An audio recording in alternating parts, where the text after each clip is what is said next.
जिनके छोटे छोटे बच्चे इस दुनिया में मर जाते हैं, छोटे छोटे बच्चे, किसी का 6 महीने का बच्चा, किसी का 8 महीने का, 1 साल का, 2 साल का बच्चा, 5 साल तक 7 साल तक जो बच्चे छीन लिए जाते हैं, इंतकाल कर जाते हैं, और जिनके इंतकाल पर उनके माँ और बाप ने सब्र किया, क़यामत के दिन ये बच्चे अपने माँ बाप की सिफारिश करेंगे। अल्लाह के नबी फरमाते हैं सिगारुहुम दआबीसुल जन्नह, जिनके छोटे छोटे बच्चे दुनिया में छीन लिए जाते हैं, उनकी रूहें जन्नत के अंदर बेरोक टोक घूमती रहती हैं। क़यामत के दिन जब हिसाब व किताब होगा, इनके माँ बाप को जहन्नम में फेंका जाएगा। जाओ, तुमने दुनिया में बुरे काम किए, बदअमल थे, आए फरिश्तों, इनको जहन्नम के अंदर फेंक दो। जब ये माँ बाप जहन्नम के किनारे पहुंच जाएंगे तो अल्लाह कहेगा रुक जाओ, इनको जहन्नम में डालने से पहले इनके बच्चों से इनको मिलवा दो।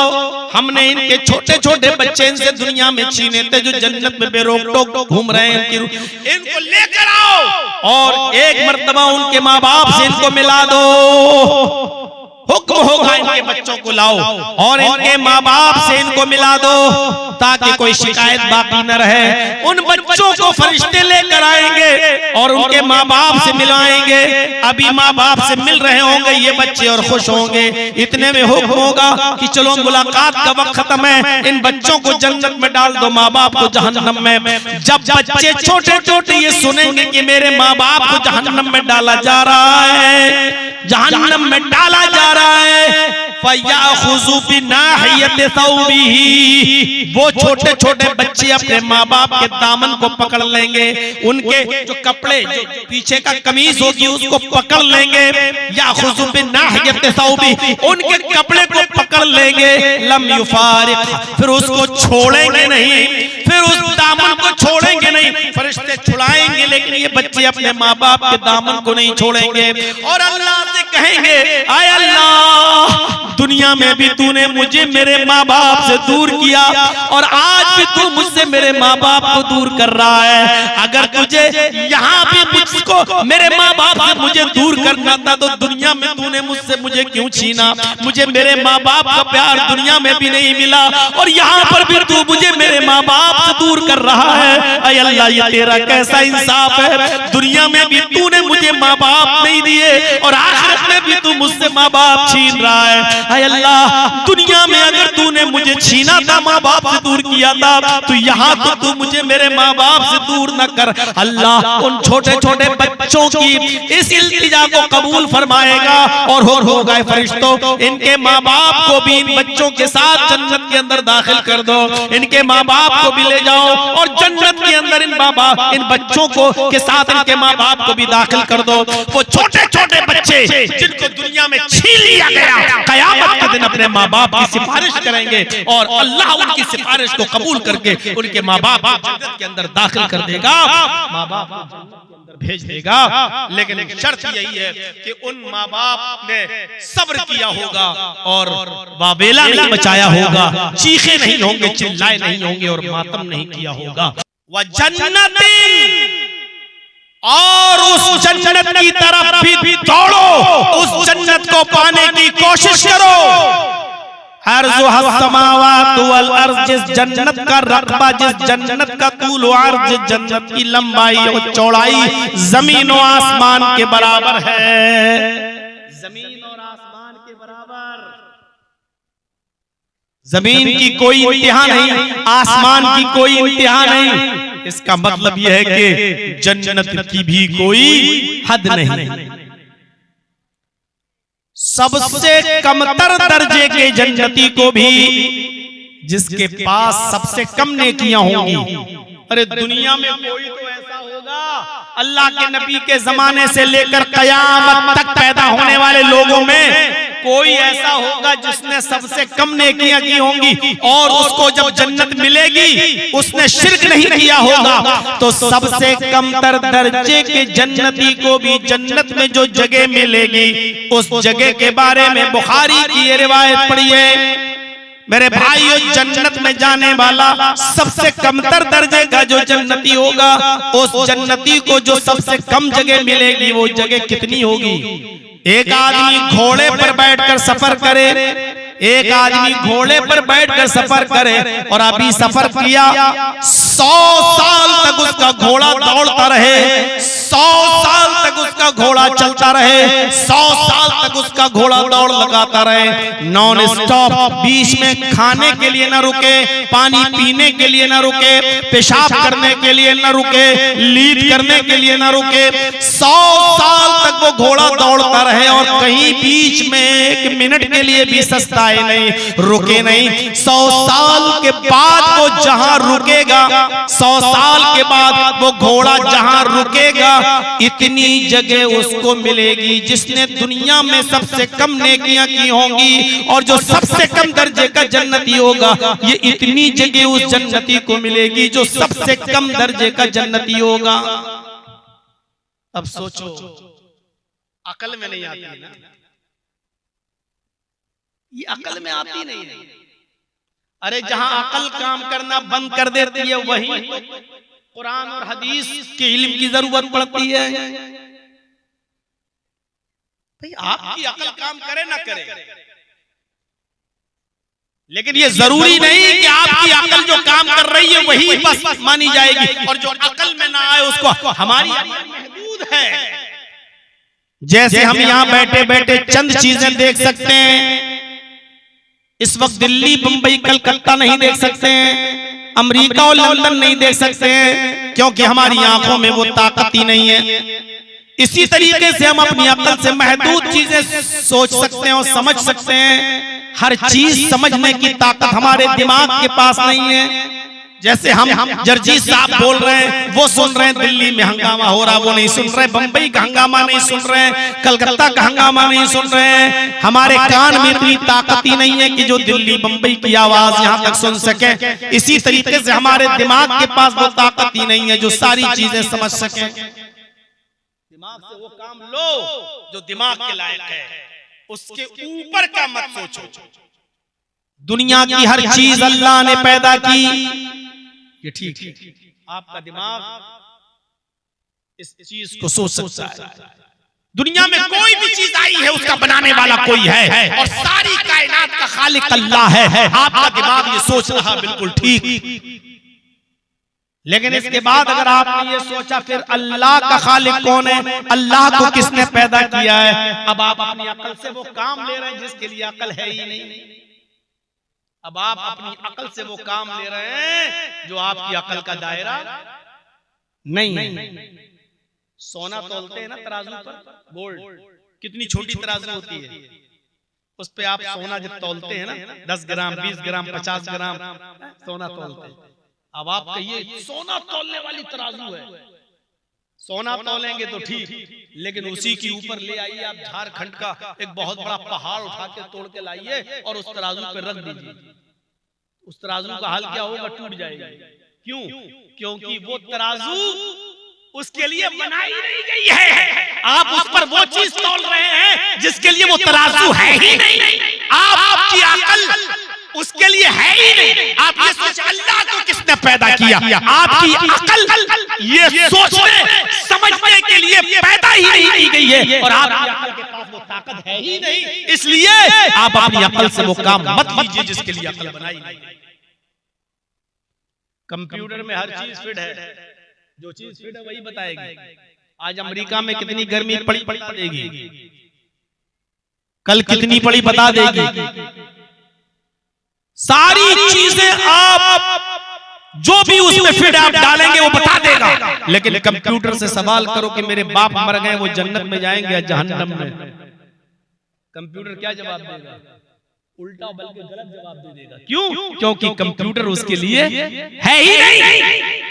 आपकी अकल का भी यही मसला है। आप अपनी अकल से वो काम लीजिए जिसके लिए अकल बनाई गई, और जहां अकल काम करना बंद कर देती है वहां कुरान के इल्म की जरूरत पड़ती है, क्योंकि हुसूल इल्म का तीसरा जरिया कुरान है, अल्लाह के नबी की हदीस है। मेरे भाइयों, जहां अकल काम करना बंद कर देती है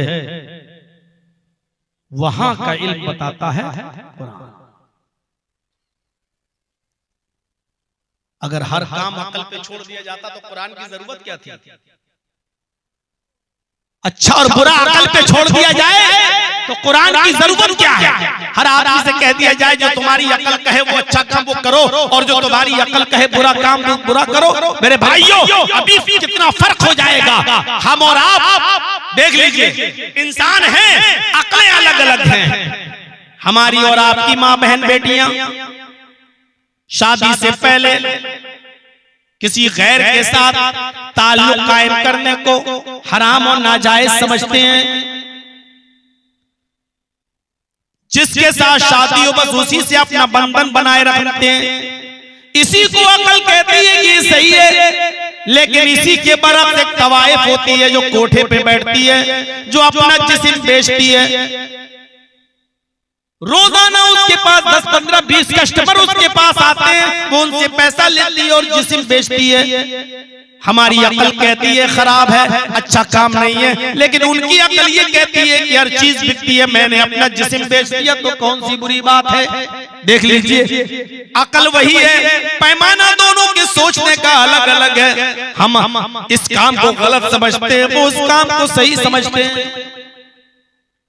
इसी तरीके से मेरे भाइयों, हर अच्छा और बुरा काम हमारी अकल से डिसाइड नहीं होगा।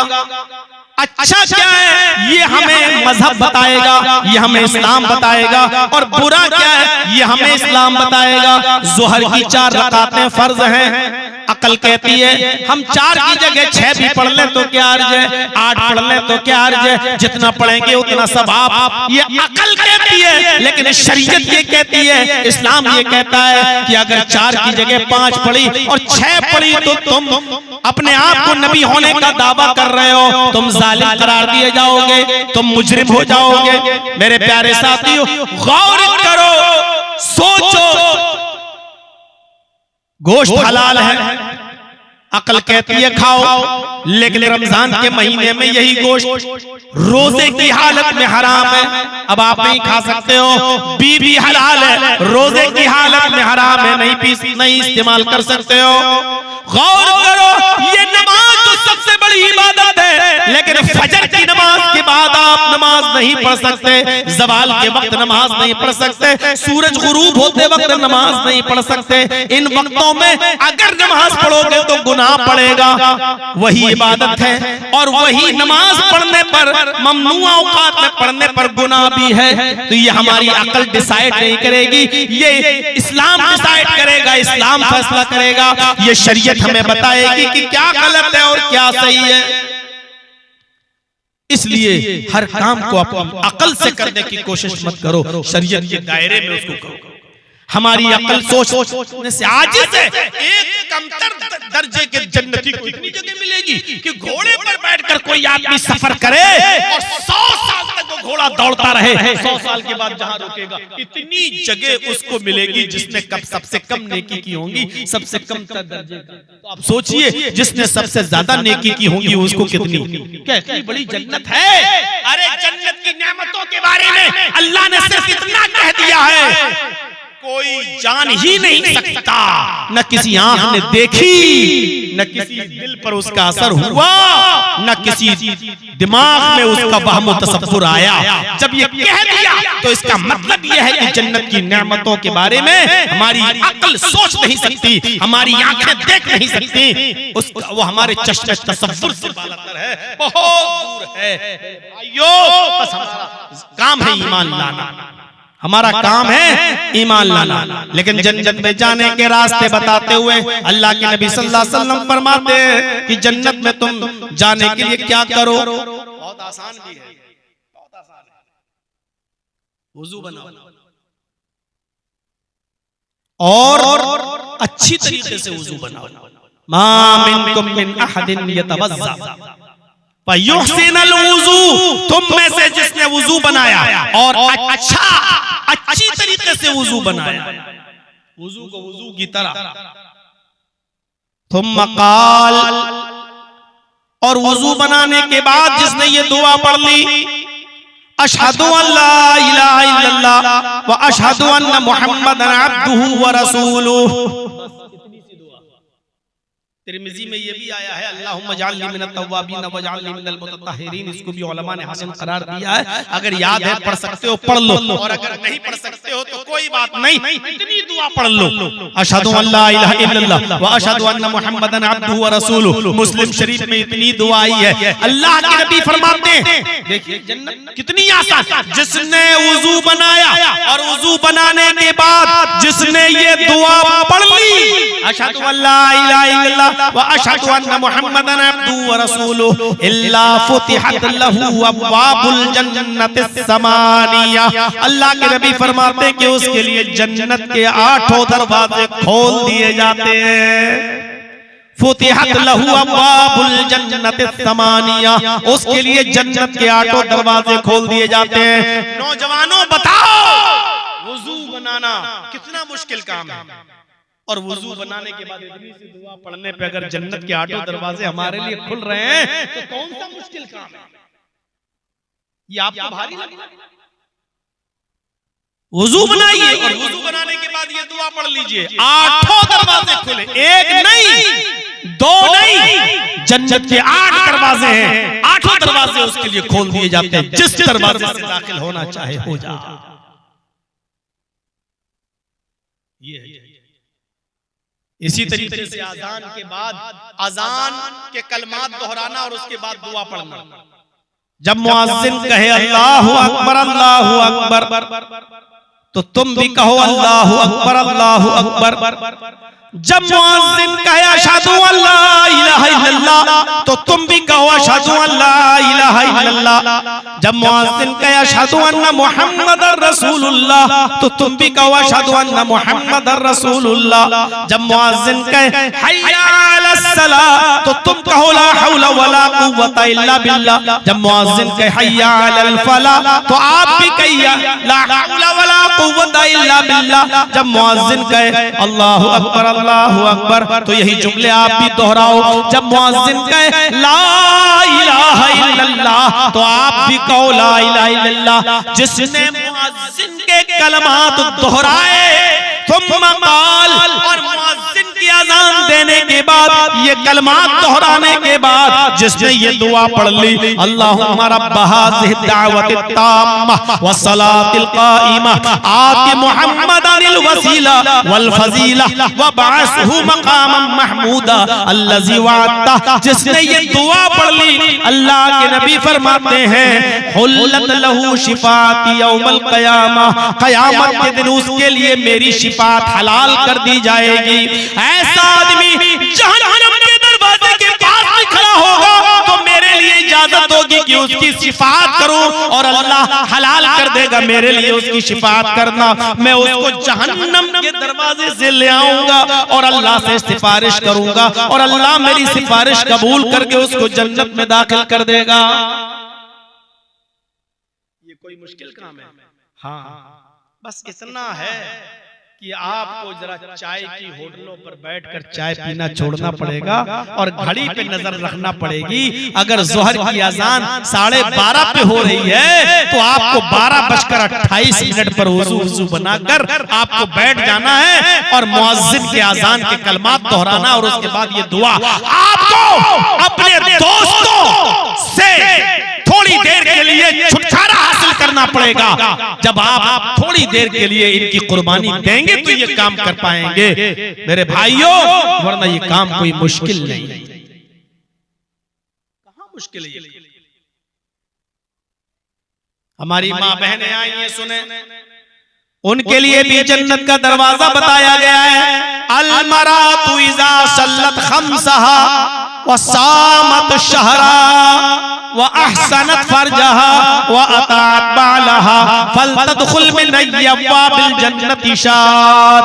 रवाहु अहमद फी मस्नदी, मुस्नद अहमद की अल्फाज अल्लाह के नबी सल्लल्लाहु अलैहि वसल्लम ने फरमाया, जो औरत 5 वक्त की नमाज पढ़ती हो, जो औरत 5 वक्त की नमाज पढ़ती हो, और सामत शहरा, रमजान के पूरे महीने के रोजे रखती हो, वो अहसनत फर्जा, और अपनी शर्मगाह की हिफाजत करती हो, यानी अपने शौहर के अलावा किसी गैर के सामने अपनी शर्मगाह पेश न करती हो। और अहसनत फर्जहा में ये चीज भी शामिल है कि वो अपनी शर्मगाह की हिफाजत करती हो, मोटा कपड़ा पहनती हो, उसका सतर नुमाया न हो, सतर दिखाई न दे, इतने चुस्त और टाइट कपड़े न पहनती हो जिससे उसके जिस्म की नशो नुमा बनावट उसकी दिखाई देती हो। वो अहसनत फर्जा, जो अपनी शर्मगाह की हो, सतर की हिफाजत करने वाली हो। वह अताअत बालहा, और अपने शौहर की इताअत खिदमत और फरमा बरदारी करने वाली हो, उसका दिल न तोड़ती हो, वो जो कहे उसको बहुत खूबी बजा लाती हो, खुशी खुशी उस काम को कर देती हो, अपने शौहर की इताअत और फरमा बरदारी में किसी कोई कमी न करती हो।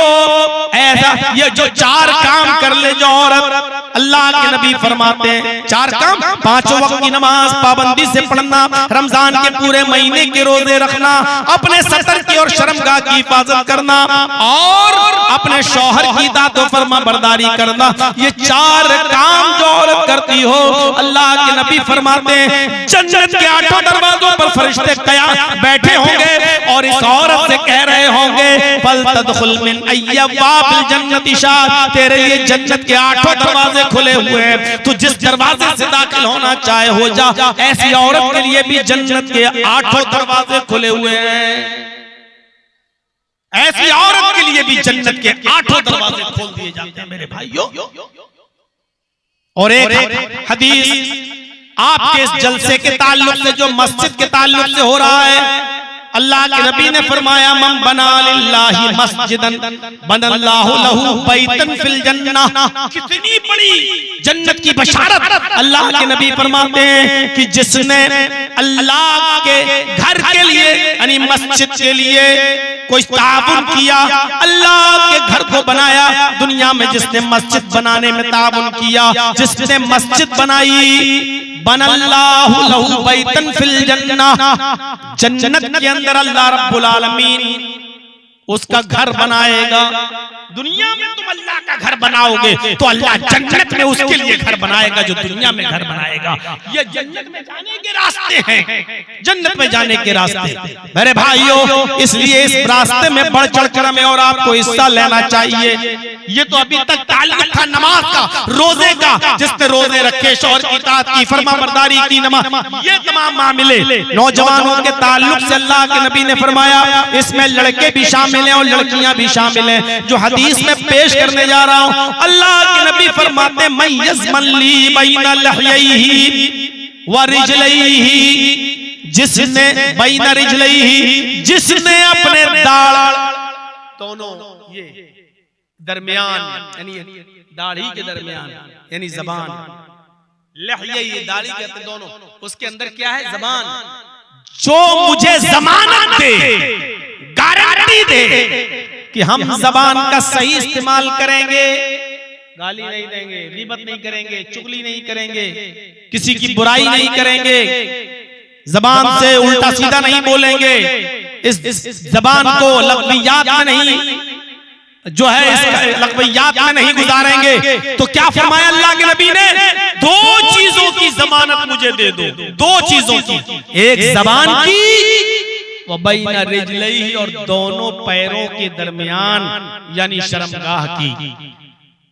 जो मुझे इन दो चीजों की जमानत देगा, जबान का सही इस्तेमाल करेगा और अपनी शर्मगाह का सही इस्तेमाल करेगा, दो चीजों की जमानत मुझे दे दो। अल्लाह के नबी फरमाते अज़मन लहुल जन्नह, मैं उसको जन्नत की गारंटी दे दूं। यानी जबान से सच बोलने वाला, गीबत न करने वाला, चुगली न करने वाला, बुराइयां न करने वाला, बेहुदा जुमले न बोलने वाला और अपनी शर्मगाह का गलत इस्तेमाल न करने वाला, ये दो चीजों की जो जमानत दे देगा, जो गारंटी दे देगा, इनको सही जगह इस्तेमाल किया जाएगा तो अल्लाह के नबी फरमाते हैं अज़मन लहुल जन्नह, मैं उसको जन्नत की जमानत देता हूं। ये जन्नत में जाने के रास्ते हैं, जन्नत में जाने के रास्ते। अल्लाह के नबी ऐसे बैठे हुए थे मजलिस में, साहबा बैठे थे, आपने फरमाया मन अस्बह मिनकुमुल यौम साइमन, आज किसी ने रोजा रखा है? तुम में से कोई है जो रोजा रखे हो? नफली। अबू बकर सिद्दीक उठे, कहा अल्लाह के रसूल मैं हूं, मैंने रोजा रखा है नफली, मैं रोजे से हूं। अल्लाह के नबी सल्लल्लाहु अलैहि वसल्लम ने फरमाया मन अतअमा मिनकुमुल यौम मिस्कीनन, तुम में से कोई है जिसने आज किसी मिस्कीन को खाना खिलाया हो, जिसने किसी भूखे को खाना खिलाया हो? अबू बकर सिद्दीक दोबारा उठते हैं, कहते हैं कि अल्लाह के रसूल मैंने आज एक भूखे को खाना भी खिलाया, मैं हूं, मैंने आज भूखे को खाना भी खिलाया, यानी मैं रोजे से भी हूं और मैंने भूखे को खाना भी खिलाया। अल्लाह के नबी ने कहा अच्छा बैठ जाओ। फिर आपने पूछा मन आद मिनकुमुल यौम मरीजन, तुम में से आज किसी मरीज को देखने गया, उसके घर अयादत करने गया, अगर अस्पताल में भर्ती है तो कोई अस्पताल में उसकी अयादत करने गया, तुम में से कोई है जो किसी मरीज की अयादत करने गया हो? अबू बकर उठते हैं और कहते हैं अल्लाह के नबी मैं मरीज की अयादत करने भी गया हूँ, आज मैंने एक मरीज की अयादत भी की है। अल्लाह के नबी सल्लल्लाहु अलैहि वसल्लम ने आखिरी सवाल किया मन तबिआ मिनकुमुल यौम जनाज़तन, तुम में से कोई ऐसा भी है जो आज किसी जनाजे के पीछे पीछे कब्रिस्तान तक गया हो, यानी मिट्टी तक उसके साथ रहा हो, घर से उसका जनाजा उठा हो, नमाज़े जनाजा में शामिल हुआ हो और कब्रिस्तान तक उसकी मिट्टी के साथ साथ गया हो और कब्र में दफन करने तक उसके साथ रहा हो? तुम में से कोई ऐसा है जो किसी जनाजे के पीछे पीछे चला हो? अबू बकर चौथी बार उठते हैं और कहते हैं कि अल्लाह के नबी मैं आज एक मिट्टी में भी शामिल हुआ, किसी का जनाजा था, मैंने नमाज़े जनाजा भी पढ़ाई और उसको कब्र में भी उतारा और मिट्टी भी दी। आपने फरमाया जिसके अंदर ये चार खूबियां पाई जाएंगी, यानी जो नफली रोजा भी रखता हो, जो भूखे को खाना भी खिलाता हो और जो मरीज की अयादत भी करता हो और जो जनाजे के पीछे पीछे चलकर कब्रिस्तान तक जाता हो, जिसके अंदर ये चार नेकियां जमा होंगी, मजतमाना फी मिम्रीन, जिस शख्स के अंदर ये चारों खूबियां जमा हो जाएं, दखलल जन्ना, ऐसा आदमी जन्नत के अंदर दाखिल होगा, ये जन्नती है, ये जन्नत के अंदर जाएगा। मेरे भाइयों ये जन्नत में जाने के रास्ते हैं जिसके बारे में कुरान कहता है व जन्नतिन, मग़फ़िरत की तरफ दौड़ो और उस जन्नत को पाने के लिए दौड़ो जिसका रक़बा तूल और ज़मीन व आसमान के बराबर है, जिसका तूल और ज़मीन व आसमान के बराबर है, उस जन्नत की तरफ दौड़ो। कितने लोग यतीम हो जाते हैं बेचारे, मर जाते, उनके माँ बाप मर जाते हैं। अल्लाह के नबी सल्लल्लाहु अलैहि वसल्लम को कुछ माल मिला हुआ था, आपका हिस्सा था, गनीमत माल गनीमत में तकसीम हुआ तो उसमें आपका भी हिस्सा था, आपके हाथ में दो झोले थे, आप लेकर जा रहे थे, एक छोटा बच्चा मिला 7 साल का, एक 9 साल का, एक ने ये हाथ पकड़ा, एक ने ये हाथ पकड़ा, एक ने कहा अल्लाह के नबी मेरी माँ नहीं, दूसरे ने कहा मेरा बाप नहीं, एक ने कहा 5 दिन से मेरे घर में चूल्हा नहीं चला, दूसरे ने कहा 1 हफ्ते से चूल्हा नहीं चला, आपने ये थैला इसको दे दिया, ये थैला इसको दे दिया।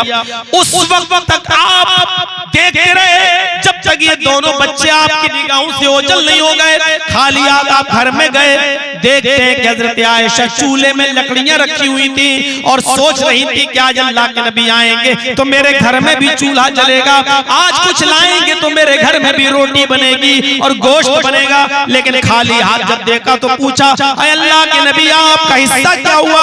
आपने फरमाया 2 यतीम बच्चे मिले, मैंने उन यतीम बच्चों को दे दिया, एक की उम्र 7 साल, एक की उम्र 9 साल, एक के घर में 5 दिन से चूल्हा न जला, एक के घर में 9 दिन 1 हफ्ते से चूल्हा नहीं जला, एक की माँ नहीं थी, एक का बाप नहीं था। आयशा मैंने अपना हिस्सा उन दोनों को दे दिया, फरमाया थोड़ा सा ले आते तो आज मेरे घर में भी चूल्हा जल जाता।